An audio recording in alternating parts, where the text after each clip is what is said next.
Aujourd'hui, nous sommes le 8 mars 2024.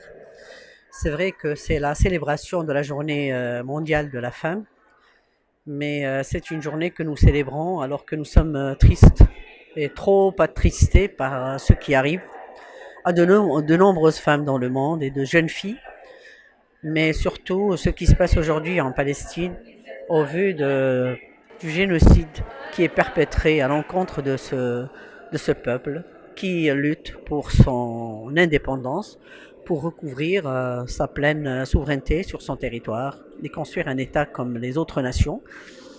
Donc aujourd'hui, nous nous posons énormément de questions sur le droit international, sur la politique de deux poids, deux mesures.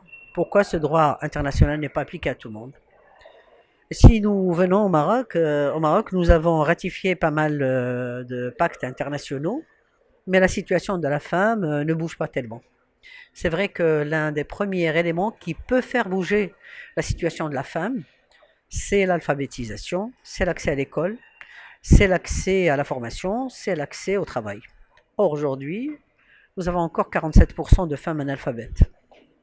Nous avons beaucoup de difficultés pour l'accès justement à la justice que l'on met entre guillemets, parce que la justice est divine. Nous, ce qu'on veut, c'est l'effectivité des droits que le Maroc a mis en place ou les pactes internationaux qu'il a ratifiés.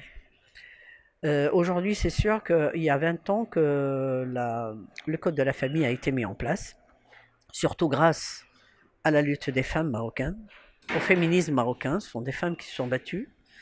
Mais aujourd'hui, nous voyons qu'après 20 ans d'application, il y a d'énormes lacunes et d'énormes problèmes qu'il va falloir régler. Notamment concernant le mariage des mineurs, qui est passé de 7% à 12%. Alors que nous, ce que l'on voulait, c'était l'éradication du mariage des mineurs. Les filles doivent être à l'école, elles doivent être en formation, pour qu'après, elles puissent participer à la constitution d'une famille qui a des chances de survivre, avec toutes les difficultés socio-économiques que l'on connaît, etc. Autre chose, c'est le fait d'avoir des familles qui aujourd'hui n'ont que des filles et qui ont peur pour l'avenir de leur fille en cas de décès du papa, parce qu'il peut y avoir l'intervention de la famille qui vient demander sa part de l'héritage. C'est des choses qui n'existent plus dans certains pays arabo-musulmans, donc il va falloir abolir ça.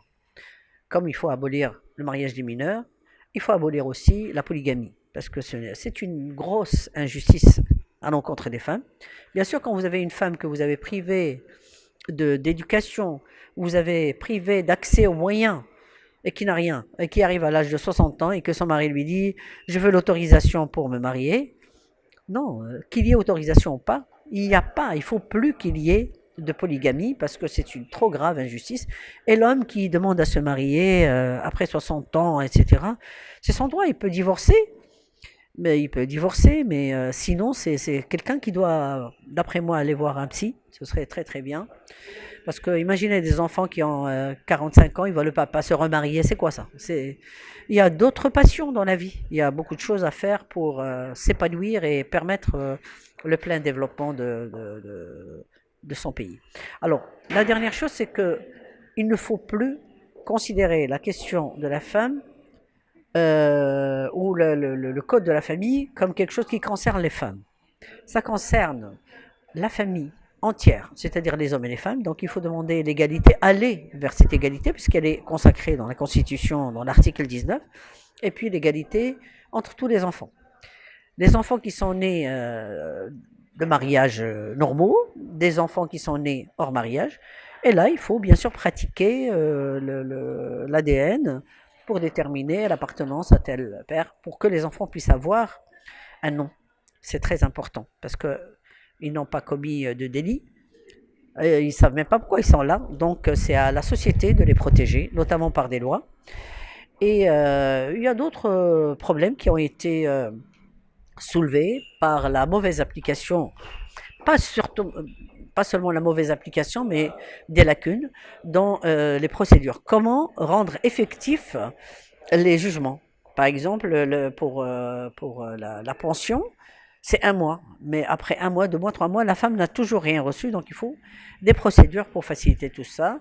Et aussi, il faut créer une caisse pour subvenir aux familles pauvres et dont le papa qui a divorcé n'arrive pas à payer la pension. On ne va pas envoyer le papa en prison. Déjà, les enfants sont choqués par le divorce et il faudrait trouver le moyen à travers la caisse de solidarité pour répondre à cela. Donc il y a énormément de problèmes, mais l'un des points d'entrée fondamentaux, c'est celui de combattre les analphabétismes chez les femmes et chez les hommes pour essayer de parvenir au changement de mentalité tant attendu pour pouvoir mettre le Maroc sur la voie de la démocratie, de la modernité et aussi de l'égalité.